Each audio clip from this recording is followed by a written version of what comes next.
année de bouleversement en France, en Europe et dans le monde. Nous avons eu la confirmation, s'il en était besoin, que nous basculions dans une nouvelle civilisation, une nouvelle ère, celle du numérique et d'une mondialisation accélérée.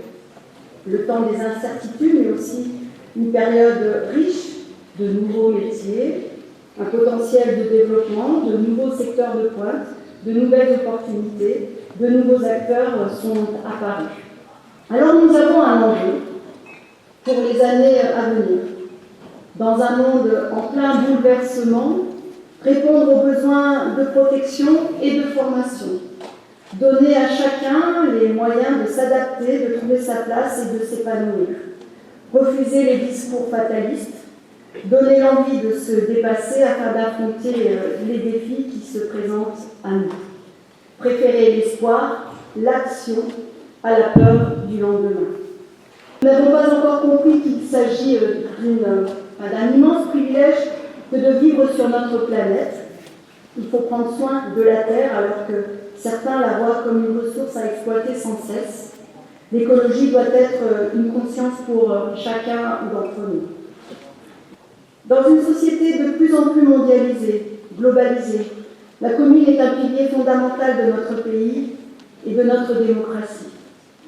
Dans les grandes peines comme dans les grandes joies, la commune est le ciment qui rassemble au-delà des différences. En cette période, il faut savoir faire preuve d'imagination, d'idées nouvelles, d'innovation. Ce que l'on peut demander à des élus, c'est d'avoir la force de prendre leurs responsabilités et la volonté d'indiquer un cap en s'appuyant sur des convictions et des valeurs fortes, celles de la République. 2019, à Bourg-de-Péage, ce fut une année d'adversité avec la grêle, la canicule et la neige. De cela, je crois que nous pouvons retenir deux leçons. La première, c'est que ces événements, il y a encore peu, on les considérait comme exceptionnels. Mais l'exceptionnel va devenir la norme avec le réchauffement climatique. Il faut nous attendre à avoir d'autres épreuves telles que celle-là. Il va falloir s'y adapter, anticiper, changer nos habitudes de vie et investir dans la transition écologique. Et la deuxième leçon, c'est que ces épreuves ont éprouvé notre solidité, notre capacité à faire front individuellement et collectivement. Même si les conséquences sont très lourdes, nous avons ensemble surmonté les épreuves. Ensemble, nous sommes plus forts. Merci à chacun d'entre vous. Merci aux commerçants, aux artisans, aux restaurateurs, aux agriculteurs, aux chefs d'entreprise, aux professions libérales pour votre dynamisme. Merci à tous les bénévoles. Dans un monde où l'argent impose sa culture, dans un monde où parfois l'indifférence isole, vous êtes une grande richesse pour Bourg-de-Péage, une bouffée d'oxygène.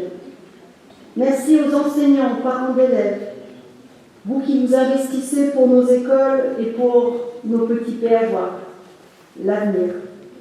Chacun contribue à la réussite, à la qualité de vie à Bourg-de-Péage, ville solidaire et apaisée, inventive et vibrante, riche de sa diversité et de ses énergies foisonnantes.